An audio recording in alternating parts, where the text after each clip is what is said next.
Welcome to 360 Tamil. இன்னைக்கு இந்த வீடியோல நம்ம எந்த படத்தோட எக்ஸ்பிளனேஷன் பத்தி பார்க்க போறோம்னா, மலையாள சினிமால இப்ப ரீசெண்டா வெளியான ஒச்சு அப்படின்ற படத்தை பத்தி தான் பார்க்க போறோம். இது ஒரு பக்கவான சஸ்பென்ஸ் த்ரில்லர் படம்னு சொல்லலாம். ஸ்டார்டிங்ல இருந்து எண்டிங் வரைக்கும் விறுவிறுப்பா கொண்டு போயிருப்பாங்க. இந்த கதை எதை நோக்கி போகுதுன்னே நமக்கு கொஞ்சம் கன்ஃபியூஷனா இருக்கும். முடிவுல தான் எல்லா விஷயமும் புரிய வரும். முதல்ல இந்த படத்தோட பிளாட்டை பத்தி சொல்றேன். ஒரு சினிமா டைரக்டர் இருக்காரு. அவர் வீட்டுக்கு நைட்டு நேரம் ஒரு பொண்ணு வராங்க. அந்த பொண்ணு அன்பிளான் பார்த்தா அந்த பொண்ணு போகவே மாட்டாங்க. ஒரு ஸ்டேஜ்ல நான் உங்களோட ஒய்ஃப்ன்ற மாதிரிலாம் பிரச்சனை பண்ணிட்டு இருக்காங்க. இந்த பொண்ணு எதுக்காக இந்த மாதிரி பிரச்சனை பண்ணிட்டு இருக்கா, இந்த பொண்ணு வந்ததுக்கான நோக்கம் என்னன்ற மாதிரிலாம் இவரும் விசாரணை பண்ணிட்டு இருக்காரு. கடைசியில இந்த கதையில என்னெல்லாம் நடந்ததுன்னு சொல்றது மீதி கதையா இருக்கும். நீங்க எதிர்பார்க்காத திருப்பங்கள்லாம் இந்த கதையில வச்சிருப்பாங்க. கண்டிப்பா உங்களுக்கு பிடிக்கும் நம்புறேன். எக்ஸ்பிளனேஷனுக்குள்ள போறதுக்கு முன்னாடி வீடியோக்கு ஒரு லைக் போடுங்க. இந்த எக்ஸ்பிளனேஷன் பிடிச்சிருந்ததுன்னா ஐப்னு ஒரு ஆப்ஷன் இருக்கும், அதையும் கிளிக் பண்ணி சப்போர்ட் பண்ணுங்க. மேற்கொண்டு பேசி டைம் வேஸ்ட் பண்ணாம நம்ம நேரடியா எக்ஸ்பிளனேஷனுக்குள்ள போயிடலாம். படத்தோட ஸ்டார்டிங் சீனே டிராபிக் கொஞ்சம் அதிகமா இருக்க பகுதியை நமக்கு காட்டுறாங்க. இப்ப மாருதி 800ல யாரோ வராங்க. கார் ஒரு இடத்துல நிறுத்திட்டு போறாங்க. அந்த கார் வெடிச்சு செதறுது. அதனால சுத்தி இருக்கவங்க கொஞ்சம் பாதிக்கப்படுற மாதிரிலாம் நமக்கு காட்டுறாங்க. நிறைய உயிர் சேதம்லாம் ஏற்பட்டிருக்கு போல. இதை பத்தி நியூஸ்ல சொல்லிட்டு இருக்காங்க. இப்போ ஒரு லேடியை காட்டுறாங்கல்ல, இவங்க பேரு மாலினி அப்படின்றது. இவங்களோட பொண்ணை பார்க்கறதுக்காக தான் ஹாஸ்டல் மாதிரியான ஒரு இடத்துக்கு வராங்க. அந்த ஹாஸ்டல்ல நடத்துற லேடியோட பேரு சாந்தி அப்படின்றது. அந்த சாந்தியை பொறுத்த வரைக்கும் கொஞ்சம் சொந்தக்கார லேடியா தான் இருப்பாங்க. இப்ப வந்தவங்க என் பொண்ணு பிரியா எங்க, 2-3 நாளா அவகிட்ட பேசவே முடியல, கால் பண்ணாலும் எடுக்க மாட்டா, என்னாச்சு அப்படின்ற மாதிரி கேக்குறாங்க. அதுக்கு இந்த சாந்தி இருக்காங்கல்ல, அவ 2-3 நாளா இந்த இடத்துக்கே வரலன்னு சொல்லிட்டாங்க. எது இந்த இடத்துக்கே வரலையா? இந்த இடத்துக்கே வரலன்னா என்கிட்ட இன்ஃபார்ம் பண்ணோம்ல, எதுக்கு இன்ஃபார்ம் பண்ணல அப்படின்ற மாதிரி மாலினி இந்த இடத்துல கோவப்படுறாங்க. என் பொண்ணு எங்க இருக்கான்றதை கண்டுபிடிக்கணும், நம்ம 2 பேர் சேர்ந்து தேடலாம் அப்படின்ற மாதிரிலாம் சொல்லிட்டாங்க. சரி ஓகேன்ற மாதிரி இந்த சாந்தியை ஏத்துக்கிறாங்க. பொண்ணோட நடவடிக்கையில நிறைய மாற்றம் ஏற்பட்டதா இந்த சாந்தி சொல்றாங்க. இப்ப நமக்கு ஒரு ஏஎஸ்ஐ காட்டுறாங்க. இவர் ஸ்டேஷன்ல உட்கார்ந்துட்டு இருக்கும் போது ஒரு நபர் கிட்ட இருந்து கால் வருது. கால் பண்ற இந்த நபரும் போலீஸ் ஆபீசரா இருப்பாரு. ஒரு நகை கடையில கொள்ளையடிச்சிருக்காங்க போல, யாரு என்னன்னு விசாரணை பண்றதுக்கு உடனே கிளம்பி வாங்கன்ற மாதிரி சொல்லிட்டாரு. சார், ஸ்டேஷன்ல இன்ஸ்பெக்டரும் எஸ்ஐயும் வெளியே போயிருக்காங்கன்ற மாதிரிலாம் இந்த ஏஎஸ்ஐ சொல்றாரு. அதெல்லாம் எனக்கு தெரியாது, நீங்க இருக்கீங்கல்ல, நீங்க கிளம்பி வாங்கன்ற மாதிரிலாம் இவர் பேசுறாரு. நீங்க வந்து விசாரணை பண்ணி நகையை யார் எடுத்தான்றதை கண்டுபிடிக்கணும்ன்ற மாதிரி சொல்றாரு. சரி சார், நாங்க வரோன்ற மாதிரி இவங்களுமே ஏத்துக்கிறாங்க. இவங்க கிட்ட இப்போதைக்கு ஜீப் கூட இல்ல, ரிப்பேருக்காக ஒரு இடத்துல விட்டுருப்பாங்க. என்ன பண்றதுன்னு தெரியாம இந்த ஏஎஸ்ஐயும் ஒரு அசிஸ்டன்ட்டும் சேர்ந்த மாதிரி கிளம்புறாங்க. இந்த ஏஎஸ்ஐ நான் குருன்னு சொல்றேன், குருவும் அசிஸ்டன்ட்டும் சேர்ந்த மாதிரி வந்துட்டு இருக்காங்க. இப்ப ரமேஷ்னு ஒருத்தரை காட்டுறாங்க. இவரோட துணிமணி எல்லாம் ஒரு சூட்கேஸ்ல எடுத்து வச்சிட்டு இருக்காரு போல. அப்பன்னு பார்த்து ஒரு பொண்ணு கிட்ட இருந்து கால் வருது. என்ன விஷயம்ன்ற மாதிரி கேக்குறாரு. சார், நீங்க சினிமா டைரக்டர் தானே, உங்க படத்துல நடிக்கிறதுக்கான வாய்ப்பு எனக்கு வேணும் சார், தயவு செஞ்சு வாய்ப்பை தாங்கன்ற மாதிரிலாம் அந்த பொண்ணு கேக்குறாங்க. அதுக்கெல்லாம் நீ ஆடிஷன் மாதிரி வரணுமா, இந்த மாதிரி போன்ல கேட்டா நான் வாய்ப்பை தந்துருவேனா, அதெல்லாம் செட் ஆகாது, நீ முதல்ல போனை வையின்ற மாதிரி இவரும் காலெல்லாம் கட் பண்ணிடுறாரு. இப்போ ஒரு நபர் ரோட்ல நடந்து வந்துட்டு இருக்காரு. பெரிய பேக் எல்லாம் கொண்டு வந்துட்டு இருக்காரு. இதை பாக்குற இந்த குருக்கு லைட்டா சந்தேகம் வருது. பேக் என்னடா மறைச்சு மறைச்சு கொண்டு போயிட்டு இருக்க, காட்டுன்ற மாதிரி இவங்க செக் பண்றாங்க. இவரு ஒருவேளை கொள்ளையடிச்சிருப்பாரான்றதுக்காக தான் செக் பண்றாங்க. இவர் கொள்ளையடிச்ச மாதிரி தெரியல. சரி, வேற சந்தேகப்படுற ஆளுங்களை பார்க்கலான்ற மாதிரி இவங்க செக் பண்றாங்க. அப்போ ஒரு பொண்ணு கொஞ்சம் பதட்டமா நடந்து போயிட்டு இருக்காங்க. கையில ஒரு பேக் வேற இருக்கு. இவ ஒரு வேளை நகையெல்லாம் கொள்ளையடிச்சிருப்பாளா, கொஞ்சம் பதட்டமா போறாளே, நம்ம ஃபாலோ பண்ணலான்ற மாதிரி இவங்க 2 பேருமே ஃபாலோ பண்றாங்க. அந்த லேடி போக போக கொஞ்சம் வேகமா நடக்கிறாங்க. இவங்களுமே வேகமா நடக்கிறாங்க. இப்படி நடக்க நடக்க ஒரு ஸ்டேஜ்ல மழை புயல்லாம் வருது, இருட்டவும் செஞ்சிருது. இந்த லேடியோட பேரு அர்ச்சனா அப்படின்றது. இந்த அர்ச்சனா இருக்காங்கல்ல, ஒரு நபரோட வீட்டுக்கு வந்து கதவெல்லாம் தட்டிட்டு இருக்காங்க. யாரோட வீட்டுக்கு வந்திருக்கா, ஒருவேளை கூட்டாளியோட வீட்டுக்கு வந்திருக்கா போலன்ற மாதிரி போலீஸுங்க யோசிக்கிறாங்க. அந்த சமயம் டைரக்டர் சூட்கேஸ்ல ஏதோ பண்ணிட்டு இருக்காரு. இந்த நேரத்துல யாரு காலிங் பெல் அடிக்கிறான்ற மாதிரி கதவை திறக்கிறாரு. இந்த அர்ச்சனா தான் இருக்காங்க. என்னோட கார் ரிப்பேர் ஆயிடுச்சுன்னு போய் சொல்றாங்க. இவங்க நடந்து தானே வந்தாங்க, இருந்தாலும் கார் ரிப்பேர் ஆயிடுச்சு, எனக்கு கால் பண்ணோம், ஹெல்ப் பண்ணுங்கன்ற மாதிரிலாம் கேக்குறாங்க. நீ வேற வீட்டை பாருமா, எனக்கு வேலை இருக்குன்ற மாதிரி இவர் கதவை சாத்திடுறாரு. எதுக்காக இந்த இடத்துக்கு வந்திருக்கா அப்படின்ற மாதிரி இவங்களுமே யோசிச்சுட்டு இருக்காங்க. சொல்ல முடியாது, அந்த டைரக்டரும் இல்ல சம்பந்தப்பட்டிருக்க வாய்ப்பு இருக்குன்னு சந்தேகப்படுறாங்க. அர்ச்சனா திரும்பி கதவை தட்டி அவரை வெளியே வர வச்சிடுறாங்க. உனக்கு என்னதான் வேணும்னு கோபமா கேட்கிறாரு. ஒரு கால் மட்டும் பண்ணிக்கிறேன்ற மாதிரி வேகமா வீட்டுக்குள்ள நுழைஞ்சிடுறாங்க. என்ன இந்த பொண்ணு சொல்ல சொல்ல கேட்காம வீட்டுக்குள்ள நுழைஞ்சிட்டா அப்படின்ற மாதிரி அவரும் யோசிக்கிறாரு. சீக்கிரமா பேசிட்டு கிளம்புன்னு சொல்லிட்டாரு. இவங்களுமே போன் மூலியமா யார்கிட்டயோ பேசிட்டு இருக்காங்க. இப்ப பேசிட்டு இருக்கிறதெல்லாம் இவரும் கவனிச்சிட்டு இருக்காரு. அதான் பேசிட்டல, கிளம்பு அப்படின்ற மாதிரி சொல்லிட்டாரு.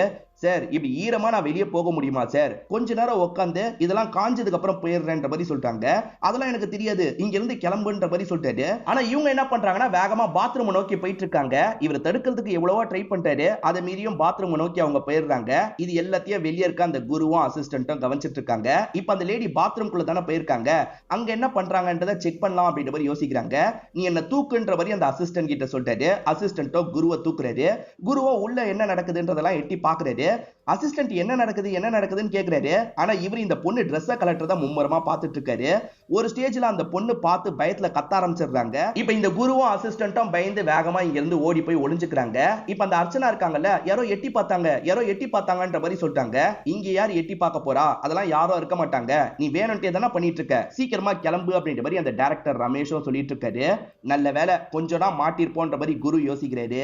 இந்த அர்ச்சனா வந்ததுல இருந்து நடந்துக்கிற விதம்லாம் கொஞ்சம் சந்தேகத்தை வர வைக்கிற மாதிரி இருக்குல்ல. அதனால டைரக்டர் ரமேஷ் என்ன பண்றாருன்னா இவங்க பேக்கை செக் பண்ணலான்ற மாதிரி பேக் எடுத்து செக் பண்ணிட்டாரு. உள்ள ஒரு கன் இருக்கு, கத்தி இருக்கு, இதை தாண்டி வயரங்கள்லாம் இருக்கு. என்ன இதெல்லாம் இவ வச்சிருக்கா, ஒருவேளை அந்த பாம்பு வெடிச்சதுக்கு இவ தான் காரணமா இருப்பாளா, அந்த நகை கொல்ல போனதுக்கு இவ தான் காரணமா இருப்பாளா அப்படின்ற மாதிரிலாம் இந்த இடத்துல பயங்கரமா யோசிச்சுட்டு இருக்காரு. இவங்க இருக்காங்க பாத்தீங்களா, இப்ப துண்டோட வந்துடுறாங்க. அவங்க நனைஞ்சு எடுத்துட்டு வந்த ட்ரெஸ்ஸை காயெல்லாம் போட்டுடுறாங்க.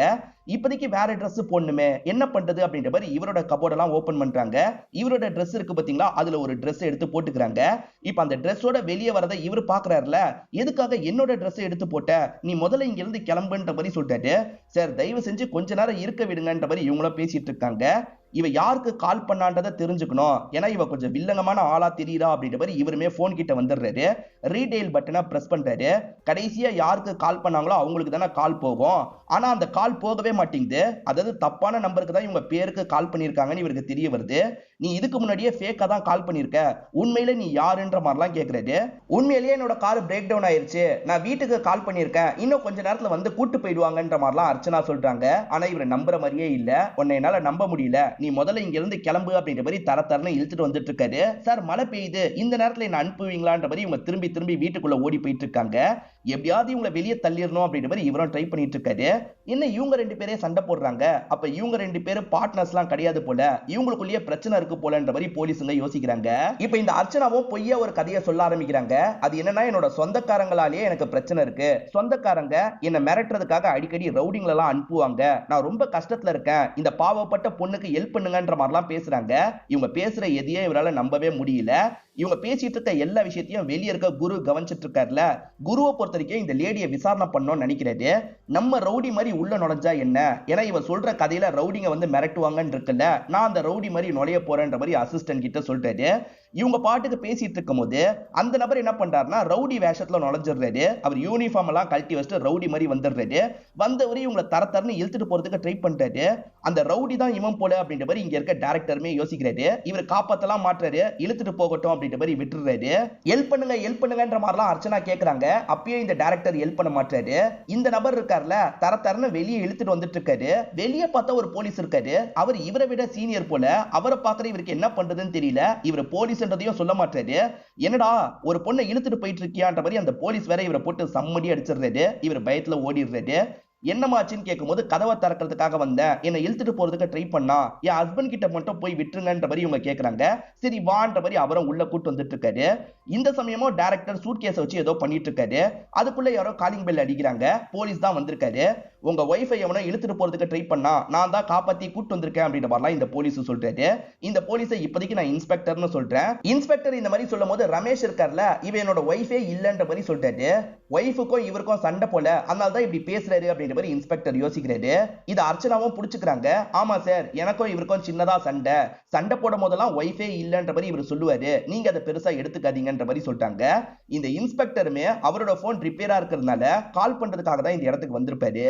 இப்ப இந்த குரு இருக்கார்ல, கேஸை எப்படியாவது நான் சால்வ் பண்ணி பேர் வாங்கிடலான்னு பார்த்தா வேற ஒரு போலீஸ் வந்துட்டான். அவன் எப்படியாவது கேஸை சால்வ் பண்ணிடுவான். அதுக்குள்ள நான் அந்த லேடியை பிடிக்கணும், அந்த லேடி கிட்ட விசாரணை பண்ணி கேஸை சால்வ் பண்ணும் அப்படின்ற மாதிரிலாம் அசிஸ்டன்ட் கிட்ட இவர் புலம்பிட்டு இருக்காரு.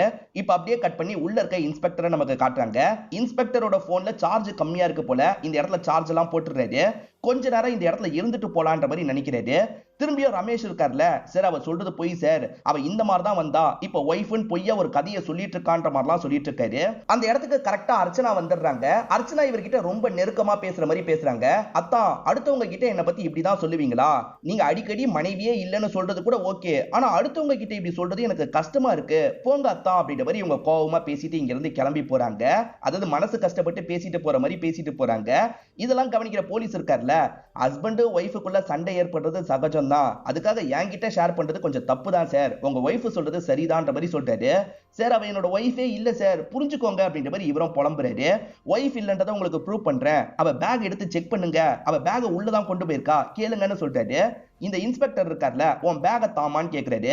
இவங்க திருட்டு மொழி முடிச்சிட்டு இருக்காங்க. அதான் கேக்குறான்ல, தாமான்ற மாதிரி சொல்றாரு. இப்ப இவங்களுமே யோசிச்சுக்கிட்டே அந்த பேகை எடுத்து தந்துடுறாங்க. சரி செக் பண்ணலான்ற மாதிரி இவர் செக் பண்ணிட்டாரு. ரமேஷ் சொல்ற மாதிரி எந்த ஒரு பொருளும் இல்ல, எல்லாமே நார்மலா தான் இருக்கு. என்ன ரமேஷ் சார் இப்ப என்ன சொல்றீங்க அப்படின்ற மாதிரி அந்த இன்ஸ்பெக்டருமே பேசிட்டு இருக்காரு. இப்ப நமக்கு அந்த மாலினியும் சாந்தியும் காட்டுறாங்க. அந்த பொண்ணு எங்கெல்லாம் போவாலோ அந்த இடத்துக்குலாம் என்ன கூட்டு போன்ற மாதிரி மாலினி சொல்லியிருப்பாங்க. அதனால தான் சாந்தி ஒவ்வொரு இடமா கூட்டு வந்துட்டு இருக்காங்க. இதை தாண்டி அந்த பொண்ணோட போனை ட்ராக் பண்ணியும் வந்துட்டு இருக்காங்க.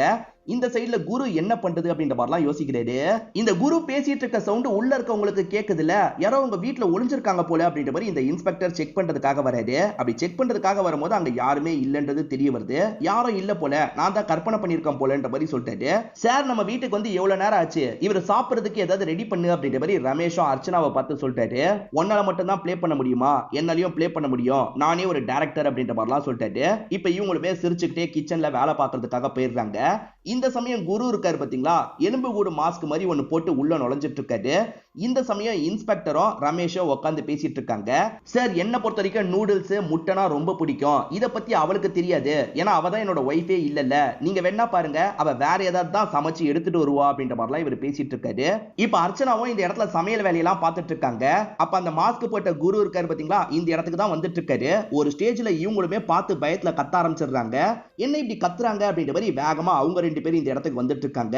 என்ன விஷயம்னு கேட்கும்போது இவங்களும் பார்த்த விஷயத்த சொல்றாங்க. இப்ப இன்ஸ்பெக்டரும் ரமேஷும் சேர்ந்த மாதிரி யாரு என்னன்னு பாக்குறதுக்காக வராங்க. ஒரு ஸ்டேஜ்ல அந்த குருவை பிடிச்சிடுறாங்க. ஓபன் பண்ணி பார்த்தா அவன் தான் வந்திருக்கான்றது தெரிய வருது. இவன் தானே கொஞ்ச நேரத்துக்கு முன்னாடி ரவுடி மாதிரி வந்தான், எதுக்காக திரும்ப திரும்ப வரான்ற மாதிரி யோசிக்கிறாங்க. ஆனா அதுக்குள்ள அவர் தள்ளி விட்டு தப்பிச்சு ஓடிடுறாரு. இந்த சீனை அப்படியே கட் பண்ணி மாலினி சாந்தியை நமக்கு காட்டுறாங்க. ஆக்சுவலா கூட படிக்கிற பசங்க எல்லாம் ஒரு இடத்துல கேம்ப் ஃபயர் மாதிரி பண்ணி ஜாலியா டான்ஸ் பண்ணிட்டு இருக்காங்க. அந்த இடத்துல பிரியா இருக்க வாய்ப்பு இருக்கான்ற மாதிரி தான் இவங்க ரெண்டு பேர் வந்திருப்பாங்க. ஆனா அந்த இடத்துலயும் பிரியா இல்லன்றது தெரிய வருது. அப்ப பிரியா எங்க தான் போயிருப்பா, மத்த இடத்துல தேடலான்ற மாதிரி கிளம்ப ஆரம்பிக்கிறாங்க. அந்த பிரியாவை பொறுத்த வரைக்கும் அடிக்கடி டைரக்டரை பார்க்கிறதுக்காக வருவா போல. அதனால ரெண்டு பேருமே சேர்ந்த மாதிரி டைரக்டரோட வீட்டுக்கு வந்துடுறாங்க. பிரியா எங்கன்ற மாதிரி கேக்குறாங்க. பிரியா எங்கன்னு என்கிட்ட கேட்டா என்ன அர்த்தம், எனக்கெல்லாம் தெரியாதுன்ற மாதிரி சொல்லிட்டு, சார் அடிக்கடி உங்களை தான் பார்க்கிறதுக்காக வந்திருக்கா சொல்லுங்கன்ற மாதிரி இவங்க கேக்குறாங்க. அதான் எனக்கு தெரியாதுன்னு சொல்றேன்ல, அவ நடிக்கிறதுக்கு சான்ஸ் கேட்டு என்கிட்ட வந்திருக்கா, அவ்வளவுதான் எனக்கு தெரியும், மத்தபடி எனக்கு எதுவுமே தெரியாது, இங்க இருந்து கிளம்புங்கன்ற மாதிரிலாம் சொல்லிட்டாரு. இந்த மாதிரி இவர் பேசிட்டு இருக்கும்போது அந்த இன்ஸ்பெக்டர் இந்த இடத்துக்கு வந்து கவனிச்சிடுறாரு. யார் இவங்க, என்ன விஷயத்தை பத்தி பேசினாங்க அப்படின்ற மாதிரிலாம் கேட்கிறாரு. அதுவா சார், பிரியான்ற ஒரு பொண்ணு என்கிட்ட ஆக்டிங் சான்ஸ் கேட்டு வருவா, அதை பத்தி தான் பேசிட்டு போனாங்கன்ற மாதிரி சொல்லிட்டாரு. நமக்குமே பிளாஷ்பேக்கை காட்டுறாங்க. ஆக்சுவலா நடிக்கிறதுக்காக ஆளுங்களெல்லாம் செலக்ட் பண்ணிருப்பாங்கல்ல, இந்த பிரியான்ற பொண்ணு கொஞ்சம் லேட்டா வந்திருப்பா, இல்லம்மா அந்த ஷாட் எல்லாம் எடுத்து முடிச்சாச்சு, இதுக்கப்புறம் நடிக்க முடியாதுன்னு சொல்லிட்டாரு. இப்போதைக்கு பின்னாடி வர மாதிரி ஒரு ரோல் இருக்கு, அதை வேணா பண்ணிட்டு போ, பின்னாடி சான்ஸ் வந்தா சொல்றேன்ற மாதிரி சொல்லிட்டாரு. சரி ஓகே சார் அப்படின்ற மாதிரி அவங்க சின்ன ரோலை பண்ணிட்டு போறாங்க. வேற ஒரு நாள் இவர் ஒரு இடத்துல புக் படிச்சுட்டு இருக்கும் போது இந்த பொண்ணு பேசுறதுக்காக வராங்க. இந்த பொண்ணு காலேஜ் தான் படிக்கிறா, துரு துருன்னு ஏதாவது பேசிக்கிட்டே இருப்பா. சீக்கிரமே இவர்கிட்ட ஃப்ரெண்ட் மாதிரி பேச ஆரம்பிச்சிடுறா. இவருமே நான் கதை ரெடி பண்றதுக்காக தான் புக் எல்லாம் படிக்கிறேன்னு சொல்லிட்டாரு. சரி என்கிட்ட கூட ஒரு கதை இருக்கு, எங்க குடும்பத்துல நடந்ததை வச்சுதான் அந்த கதையை நான் ரெடி பண்ணேன்ற மாதிரிலாம் சொல்றா. எங்க அந்த கதையை சொல்லுன்ற மாதிரி இவர் கேட்கிறாரு. இவ சொல்லலாம் நினைக்கிறதுக்குள்ள அந்த ஆன்டி சாந்தி வந்துடுறாங்க. அதாவது இவ ஆன்டி கிட்ட தான் இருக்கான்றது தெரிய வருது. அந்த ஆன்டி கிளம்பலான்ற மாதிரி கூப்பிடுறாங்க. சரி சார் இன்னொரு நாள் பாப்போன்ற மாதிரி இந்த பொண்ணு கிளம்பி இந்த பொண்ணை பொறுத்த வரைக்கும் தப்பான பழக்கம்லாம் நிறைய இருக்கு போல. அதாவது ட்ரக் எல்லாம் நிறைய எடுத்தா கண்ணெல்லாம் உள்ள போயிடும்னு சொல்லுவாங்க பாத்தீங்களா, அந்த மாதிரி இந்த பொண்ணு கொஞ்சம் போதையில இவரை பாக்குறதுக்காக வந்திருக்கா. இவர் போதையில இருக்கிறத கண்டுபிடிச்சிடுறாரு. என்ன இதெல்லாம் பழக்கம், இந்த மாதிரி ட்ரக் எல்லாம் நீ எடுப்பியா, இந்த மாதிரி நீ பண்றதா இருந்தா என்ன பாக்குறதுக்காக வராதுன்ற மாதிரி சொல்லிட்டாரு. சரி எனக்கு சான்ஸ் தரதா சொன்னீங்கல்ல, சான்ஸை தாங்கன்ற மாதிரி இந்த பொண்ணு கேட்கிறா. இந்த மாதிரி ஒருத்தங்களுக்குலாம் என்னால சான்ஸ் தர முடியாது, நீ கிளம்பு அப்படின்ற மாதிரி இந்த பொண்ணை அனுப்பி வச்சிருப்பாரு. இதான் நடந்தது அப்படின்ற மாதிரிலாம் இந்த இன்ஸ்பெக்டர் கிட்ட சொல்லிட்டு இருக்காரு. இப்ப அர்ச்சனா இருக்காங்கல்ல, சார் சாப்பாடு ரெடி, சாப்பிடுறதுக்காக வாங்கன்ற மாதிரி இன்ஸ்பெக்டரை கூப்பிடுறாங்க. இன்ஸ்பெக்டரும் ரமேஷும் சேர்ந்த மாதிரி சாப்பிடுறதுக்காக வந்துடுறாங்க. கண்டிப்பா வேற டிஷ் தான் செஞ்சிருப்பான்ற மாதிரி இவர் யோசிக்கிறாரு. பார்த்தா இவருக்கு என்ன பிடிக்குமோ அதுதான் கரெக்டா செஞ்சு வச்சிருக்காங்க. நமக்கு பிடிச்சது இவளுக்கு எப்படி தெரிஞ்சது அப்படின்ற மாதிரிலாம் ரமேஷ் ஷாக் ஆகுறாரு. என்ன சார் இப்ப என்ன சொல்றீங்கன்னு இன்ஸ்பெக்டர் கேட்கிறாரு. எனக்கு என்ன நடக்குதுன்னே புரிய மாட்டேங்குது அப்படின்ற மாதிரி ரமேஷ் புலம்புறாரு. இப்பயும் சொல்றேன் சார், இவன் என்னோட ஒய்ஃப் இல்லன்ற மாதிரி சொல்றாரு. ரீடெயில் பண்ணும்போது கால் போல பாத்தீங்களா, அதை பத்திலாம் சொல்றாரு. சார் அவளோட ஃபேமிலியை பத்தி கேளுங்க, அதுக்கப்புறம் ஃபேமிலிக்கு கால் பண்ண சொல்லுங்கன்ற மாதிரிலாம் சொல்றாரு. இந்த இன்ஸ்பெக்டரும் சரின்ற மாதிரி ஏத்துக்கிறாரு. இவங்களை பாக்குறதுக்காக வந்து உன்னோட ஃபேமிலியை பத்தி சொல்லுன்ற மாதிரி கேட்கிறாரு. இவங்களுமே ஃபேமிலியை பத்திலாம் சொல்லிட்டு இருக்காங்க. அப்படியா, அந்த ஃபேமிலி கிட்ட நான் பேசணும், கால் பண்ணி தான்ற மாதிரி கேட்கிறாரு. ஏன் எதுக்குன்ற மாதிரிலாம் கேட்டுட்டு இருக்காங்க. நான் தான் சொல்றேன்ல, கால் பண்ணி தான்ற மாதிரி சொல்றாரு. இப்ப இவங்களுமே கால் பண்ணி பேசுறாங்க. என்னமா மாப்பிள்ளை எப்படி இருக்காருன்னு இவரோட அப்பா பேசிட்டு இருக்காரு. அதாவது அர்ச்சனான்ற மாதிரி இவங்களை கூப்பிடுறாரு. மாப்பிள்ளை ரமேஷ் எப்படி இருக்காருன்ற மாதிரிலாம் கேட்கிறாரு. இது எல்லாத்தையும் இந்த சைட்ல இருந்து போலீஸும் கவனிக்கிறாரு, ரமேஷும் கவனிக்கிறாரு. இது எப்படி பாசிபிள்னு ரமேஷ் ஷாக் ஆகுறாரு. மாப்பிள்ளை எப்படி இருக்கீங்கன்ற மாதிரி ரமேஷ் கிட்டயும் நார்மலா அவர் பேசுறாரு. எப்படா நம்மளை பத்திலாம் இவருக்கு தெரிஞ்சிருக்கு, இவரை எப்படி அதுக்கேற்ற மாதிரி பேசுறாருன்ற மாதிரிலாம் யோசிக்கிறாரு. அர்ச்சனா தான் ஒய்ஃப் போலன்ற மாதிரி இந்த இன்ஸ்பெக்டரும் யோசிக்க ஆரம்பிச்சிடுறாரு. இதுக்கு மேல என்னால பொறுக்க முடியாது, நான் நேரடியா போலீஸ் மாதிரியே உள்ள போக போறேன்ற மாதிரி இந்த குரு இருக்காரு பாத்தீங்களா, போலீஸ் மாதிரியே உள்ள வந்துடுறாரு. நீ என்னடா போலீஸ் கெட்டப்ல வந்திருக்கன்ற மாதிரிலாம் ரமேஷ் கேட்கிறாரு. நான் உண்மையிலேயே போலீஸ் தான் அப்படின்ற மாதிரி இவர் உள்ள வராரு. உள்ள வந்து இன்ஸ்பெக்டர் கிட்ட நான் போலீஸ்னு சொல்றாரு, இந்த ஸ்டேஷன் சொல்றாரு. நீங்க என்ன ஸ்டேஷன் கேட்கிறாரு. ஆனா அந்த இன்ஸ்பெக்டர் இருக்கார்ல, திரும்பி போலீஸ் மாதிரி வந்து ஏமாத்தலான்னு பாக்குறியான்ற மாதிரி இவரை போட்டு அடி அடின்னு அடிச்சிட்டு இருக்காரு. இப்போ ஒரு வயசான பெரியவர் ரமேஷோட வீட்டை நோக்கி வந்துட்டு இருக்கிறத நமக்கு காட்டுறாங்க. இதே பெரியவர் தான் பாம்பு வெடியும் போது அங்க இருந்து கிளம்புன மாதிரியும் காமிச்சிருப்பாங்க. இப்ப வீட்டுக்குள்ள வந்த பெரியவர் இருக்காரு பாத்தீங்களா, அவர் பாட்டுக்கு எதையோ தேடிட்டு இருக்காரு. இதெல்லாம் பாக்குற ரமேஷ்க்கு ஒன்னும் புரியல. நீ யாரு என்னன்ற மாதிரிலாம் கேட்டுட்டு இருக்காரு. ஆனா அந்த பெரியவர் ஏதோ மும்மரமா தேடிட்டு இருக்காரு. இந்த ரமேஷ் என்ன பண்றாருன்னா, இன்ஸ்பெக்டர் இங்க வாங்கன்ற மாதிரி கூப்பிடுறாரு. இன்ஸ்பெக்டர் வராருன்னு தெரிஞ்சோன்னா இந்த பெரியவர் இருக்காரு பாத்தீங்களா, தலை தெறிக்க இங்க இருந்து ஓடிடுறாரு. இன்ஸ்பெக்டருக்கு ஒண்ணுமே புரியல. யார் அந்த பெரியவர் அப்படின்ற மாதிரி ரமேஷ் கிட்ட கேக்குறாரு. சார் யார் அந்த பெரியவர்னே தெரியல, வீட்டுக்குள்ள வந்து எதையோ தேடிட்டு இருந்தாரு, என் வீட்டுல என்ன நடக்குதுன்னு எனக்கு புரிய மாட்டேங்குதுன்னு சொல்றாரு. ஒரு பெரியவர் வீட்டுக்குள்ள நுழைஞ்சாரு, அந்த பெரியவரை பத்தி உங்களுக்கு தெரியுமான்ற மாதிரி அர்ச்சனா கிட்ட கேக்குறாரு. இல்ல சார் எனக்கு தெரியாது அப்படின்ற மாதிரி அர்ச்சனா சொல்லிட்டு இருக்காங்க. அந்த போலீஸுமே அந்த பெரியவர் எங்க போனாருன்றதை செக் பண்ணிட்டு வரன்ற மாதிரி வெளியே செக் பண்றதுக்காக போயிடுறாரு. இந்த சமயம் அர்ச்சனா தனாவட்டா உட்காந்துட்டு இருக்கும் போது, நீ எதுக்காக இதெல்லாம் பண்ணிட்டு இருக்கன்ற மாதிரி ரமேஷ் கேக்குறாரு. அர்ச்சனா எதுவுமே பேசாம உட்காந்துட்டு இருக்காங்க. உங்களுக்கு என்னங்க ஆச்சு, நான் தான் உங்களோட ஒய்ஃப், புரிஞ்சுக்கோங்க அப்படின்ற மாதிரி அர்ச்சனா இவர்கிட்டயே ஏமாத்துற மாதிரிலாம் பேசிட்டு இருக்காங்க.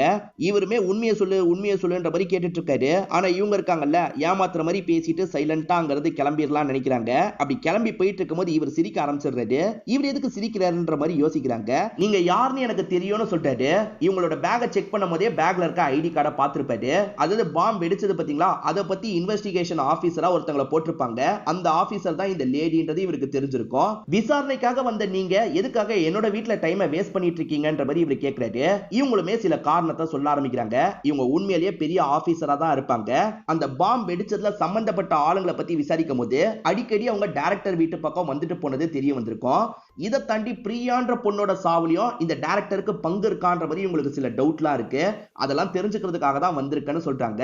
இது எல்லாத்தையும் குரு கேட்டுறாரு. இதை பத்தி அசிஸ்டன்ட் கிட்ட ஷேர் பண்றாரு.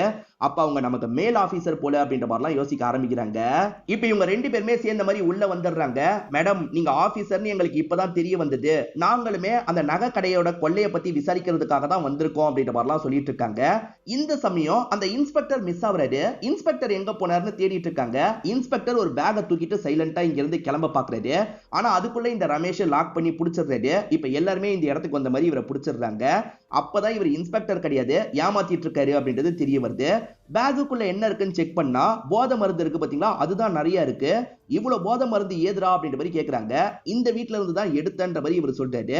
ரமேஷ் என் வீட்டுல எல்லாம் இந்த போதை மருந்து இல்ல, இவன் பொய் சொல்றான் அப்படின்ற மாதிரி சொல்லிட்டு இருக்காரு. இப்ப இவனை போட்டு அடிச்சு விசாரணை பண்ணிட்டு இருக்காங்க. எதுக்காக இந்த இடத்துக்கு வந்த, ஒழுங்கா சொல்லுன்ற மாதிரிலாம் கேக்குறாங்க. இங்க இருக்க சில பொருளை கொண்டு வந்து தரணும்ன்ற மாதிரி ஒருத்தங்க வேலை கொடுத்தாங்க, அதை பண்றதுக்காக தான் வந்தன்ற மாதிரிலாம் இந்த இன்ஸ்பெக்டர் சொல்லிட்டு இருக்காரு. இப்ப இன்ஸ்பெக்டர் இருக்காருல, மேல ஒரு பொண்ணு தொங்கிட்டு இருந்ததை பார்த்தேன்னு சொல்றாரு. அதாவது அதாவது தூக்கு மாட்டி தொங்கிட்டு இருந்ததை பார்த்தன்ற மாதிரி சொல்லிட்டாரு. இவன் என்ன சொல்றான்ற மாதிரி எல்லாருமே ஷாக் ஆகுறாங்க. என்ன ஏதுன்றதை செக் பண்ணோம் அப்படின்ற மாதிரி வேகமா மேல வந்துட்டு இருக்காங்க. இப்ப மேல வந்து பார்க்கும்போது அந்த இடத்துல ஒரு பொம்மை தான் தொங்கிட்டு இருக்கு. அவன் டைவர்ட் பண்றதுக்காக தான் இப்படி பண்ணிருக்கான்றது இவங்களுக்கு தெரிஞ்சிருது. இப்ப திரும்பி அவனை அமுக்கணும்ன்ற மாதிரி இவங்க கீழே வந்துட்டு இருக்காங்க. ஆனா அதுக்குள்ள அந்த இன்ஸ்பெக்டர் இருக்கான்ல, இங்க இருந்து தப்பிச்சு போயிடுறான். இவங்களும் ஃபாலோ பண்ணுன்ற மாதிரி ஒரு கார் எடுத்து அவனை ஃபாலோ பண்ண ஆரம்பிக்கிறாங்க.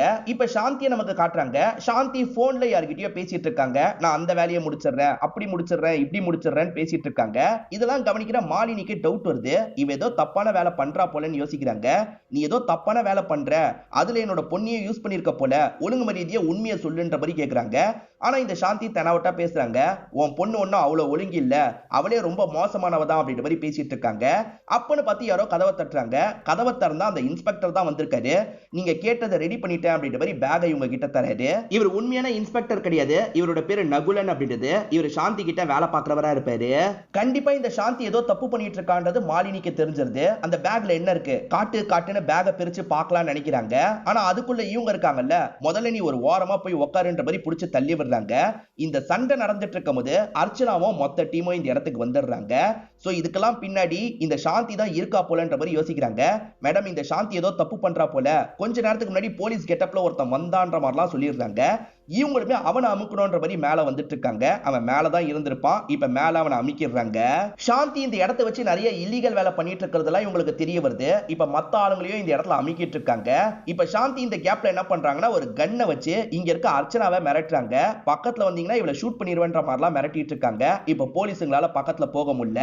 இவங்களை வச்சு மிரட்டியே இங்க இருந்து தப்பிக்கணும்ன்ற மாதிரி சாந்தி இருக்காங்க பாத்தீங்களா, கீழே எல்லாம் வந்துட்டு இருக்காங்க. ஒரு ஸ்டேஜ்ல தள்ளி விட்டுட்டு வேகமா இங்க இருந்து ஓடிடுறாங்க. ஒரு கார் எடுத்து தான் இங்க இருந்து கிளம்பி இருப்பாங்க. என்ன தப்பிச்சு போயிட்டா, நம்மளும் ஃபாலோ பண்ணோம் அப்படின்ற மாதிரி இவங்க யோசிக்க ஆரம்பிக்கிறாங்க. இப்ப திடீர்னு பார்த்தா இந்த இடத்துல ரமேஷ்ன்ற டைரக்டரும் காணாம போயிருக்காரு. அவர் எங்க போனாருன்னு யோசிக்கிறாங்க. அப்படியே கட் பண்ணி இந்த சாந்தி வந்த காரை காட்டுறாங்க. கூட ரமேஷுமே வந்திருக்காரு. ரமேஷ் இருக்காருல, அந்த பேக்கை நான் சீக்கிரமா எடுத்துட்டு வந்துடுறேன், கிளம்பிடலாம்னு சொல்லிட்டாரு. இப்ப வேகமா அந்த பேக்கை எடுத்துட்டு இருக்காரு. ஸ்டார்டிங்ல இருந்தே இந்த பேக்கை எடுக்கிறதுக்கு இவர் ட்ரை பண்ண மாதிரியே நமக்கு காமிச்சிருப்பாங்க. இப்ப வேகமா பேக்கை எடுத்துட்டு வந்துடுறாரு. இப்ப ரெண்டு பேருமே சேர்ந்து இங்க இருந்து கிளம்பலாம்னு நினைக்கிறாங்க. ஆனா அதுக்குள்ள போலீஸுங்க இருக்காங்கல்ல, மொத்தமா இந்த இடத்துக்கு வந்து அமிக்கிடுறாங்க. ஆக்சுவலா அந்த போலீஸுங்க எல்லாருமே சேர்ந்து தான் வேலை பண்ணிருக்காங்கன்னு தெரிய வருது. சாந்தியோட ஆள் மாதிரி தானே நகுலனை காமிச்சாங்க. ஆனா நகுலனும் இந்த இடத்துல இவங்களை பிளாக் பண்ணிட்டு இருக்காரு. அப்பதான் ஒரு விஷயம் தெரிய வருது. இவர் பார்க்க நகுலன் மாதிரியே இருப்பாரு, உண்மையிலே இவர் ஒரு போலீஸ் ஆபீசரா இருப்பாரு. டோப்பல் கேங்கர்னு சொல்லுவாங்கல்ல, அச்சஸலா பார்க்க ஒரே மாதிரி இருக்கிறதா, அந்த மாதிரி ஒருத்தரா தான் இவர் இருப்பாரு. இப்ப போலீஸுங்களாம் சேர்ந்த மாதிரி இவங்க ரெண்டு பேரையும் லாக் பண்ணிடுறாங்க. நிறைய இல்லீகல் வேலைக்கு பின்னாடி இவங்க ரெண்டு பேர் தான் இருந்திருக்காங்கன்றது தெரிஞ்சிருது. இப்ப ரமேஷ் நல்லவர் மாதிரிலாம் பேசுறாரு. எனக்கும் இதுக்கும் சம்பந்தம் கிடையாது அப்படின்ற மாதிரிலாம் சொல்லிட்டு இருக்காரு. ரொம்ப நடிக்காதீங்க, வீட்டுக்குள்ள இருந்து ஒரு பெரிய பேக்கை தூக்கிட்டு வந்தீங்கல்ல, அந்த பேக்ல என்ன இருக்குன்றத காட்டுங்கன்ற மாதிரி சொல்லிட்டாங்க. நான் பேக்கை தூக்கிட்டு வந்தேனா, பேக் எல்லாம் தூக்கிட்டு வரலன்னு சொல்லிட்டாரு. எல்லாத்தையும் நாங்க பார்த்துட்டு தான் பேசிட்டு இருக்கோம், ஓபன் பண்ணுங்கன்ற மாதிரி சொல்லிட்டாங்க. வேற வழி இல்லாம இந்த இடத்துல அந்த பேக்கை ஓபன் பண்றாங்க. பேக்கை ஓபன் பண்ணா உள்ள அந்த பிரியான்ற பொண்ணோட பாடி தான் இருக்கு. இந்த பாடியை மறைக்கிறதுக்காக தான் ஸ்டார்டிங்ல இருந்து இவர் பயங்கரமா ட்ரை பண்ணிருக்காரு போல. இவர் என்னதான் டைரக்டர் மாதிரி தன்னை காமிச்சுக்கிட்டாலும் உள்ளுக்குள்ள இவர் நிறைய இல்லீகல் வேலை எல்லாம் பண்ணுவாரு. சாந்தி இவரோட பார்ட்னரா இருப்பாங்க. ரெண்டு பேருமே சேர்ந்து தான் நிறைய இல்லீகல் வேலை எல்லாம் பண்ணுவாங்க. இதெல்லாம் பிரியாக்கு தெரியாது. பிரியா கேஷுவலா பழக ஆரம்பிச்சிருப்பா. பிரியா காலேஜ் ஸ்டூடெண்ட் இல்ல, ட்ரக்கை விற்கிறதுக்கு அவளையும் யூஸ் பண்ணலான்ற மாதிரி யூஸ் பண்ணிருப்பாங்க. அவ அதனால தான் ட்ரக்குக்கு அடிமையா இருப்பா. இது எல்லாத்தையும் படம் வாய்ப்புக்காக தான் அவ பண்ணிருப்பா. எனக்கு படம் வாய்ப்பு தாங்கன்ற மாதிரிலாம் கேட்கிறா. உனக்கு வாய்ப்பு தரணும்னா உன் அம்மாவோட சொத்தை எழுதி வாங்கு, அந்த சொத்தை எங்களுக்கு தான்ற மாதிரிலாம் இவங்க கேட்கறாங்க. இந்த பொண்ணுமே பணக்கார வீட்டு பொண்ணு இல்ல, இவ மூலியமா அந்த சொத்தெல்லாம் அமுக்கலான்ற மாதிரி யோசிச்சுட்டு இருக்காங்க. அப்படி பண்ணா வேணா உனக்கு வாய்ப்பு தரன்ற மாதிரிலாம் பேசிட்டு இருக்காரு. அப்ப என்ன நம்ப வச்சு ஏமாத்தி இருக்கீங்கல்ல, இதை நான் விடவே மாட்டேன்ற மாதிரி இவ கோச்சுக்கிட்டு இங்க இருந்து கிளம்புறா. இவ வெளியே போய் உண்மையை சொல்லிடுவான்றதுக்காக இவங்க ரெண்டு பேருமே துரத்த ஆரம்பிக்கிறாங்க. இங்க ஒரு நீச்சல் குளம் இருக்கும். அந்த நீச்சல் குளத்துக்கிட்டே இந்த பொண்ணு போயிட்டு இருக்கும் போது இந்த துரத்திட்டு வந்துட்டு இருக்க சாந்தி இருக்காங்கல்ல, அமுக்க ஆரம்பிச்சிடுறாங்க. இப்ப அமுக்கியே இவளோட கதையை முடிக்கணும்ன்ற மாதிரிலாம் யோசிக்கிறாங்க. இது எல்லாத்தையும் தள்ளி இருந்து இந்த டைரக்டர் ரமேஷும் பார்த்துட்டு இருக்காரு. சோ ரெண்டு பேருமே சேர்ந்த மாதிரி தான் கதையை முடிச்சிருக்காங்க. சீக்கிரமா வெளியே கொண்டு போய் பாடியை டிஸ்போஸ் பண்ணோம் அப்படின்ற மாதிரி இவர் கொஞ்சம் பதட்டத்துல இருந்திருப்பாரு. இது எல்லாம் அர்ச்சனாக்கு தெரிஞ்சிருக்கும். அர்ச்சனா இவரை பிடிக்கணும்ன்றதுக்காக தான் இந்த இடத்துக்கு வந்திருப்பாங்க. இவ்வளவு டிராமாவும் கிரியேட் பண்ணிருப்பாங்க. இப்ப எப்படியோ சேர்ந்து புடிச்சிட்டாங்கன்ற மாதிரி நமக்கு காட்டுறாங்க. இவரை அரெஸ்ட் பண்ணி ஆளுங்களா இங்க இருந்து கூட்டு போறாங்க. நகுலன் மாதிரியே அச்சஸலா ஒருத்தர் இருக்காரு, அவர் போலீஸ் ஆபீசர்னு சொன்ன பாத்தீங்களா, அந்த ஆபீசரோட ஒய்ஃபா தான் இந்த அர்ச்சனா இருப்பாங்க. இவங்க ரெண்டு பேருமே ஹஸ்பண்ட் அண்ட் ஒய்ஃப் போல. அடுத்து நம்ம எங்க போக போறோம்ன்ற மாதிரி ஹஸ்பண்ட் கேக்குறாரு. இவங்களுமே சீக்கிரமா இடத்த சொல்றேன்னு சொல்றாங்க. இதோடயே இந்த படத்தோட கதையை முடிச்சிடுறாங்க. கண்டிப்பா இந்த படம் உங்க எல்லாருக்குமே பிடிச்சிருக்கும்னு நம்புறேன். இந்த வீடியோ உங்களுக்கு பிடிச்சிருந்ததுன்னா லைக் பண்ணுங்க, கமெண்ட் பண்ணுங்க, மறக்காம 360 தமிழ் சேனலை சப்ஸ்கிரைப் பண்ணுங்க. தொடர்ச்சியா இந்த மாதிரி வீடியோக்கள் வந்துகிட்டே தான் இருக்கும்.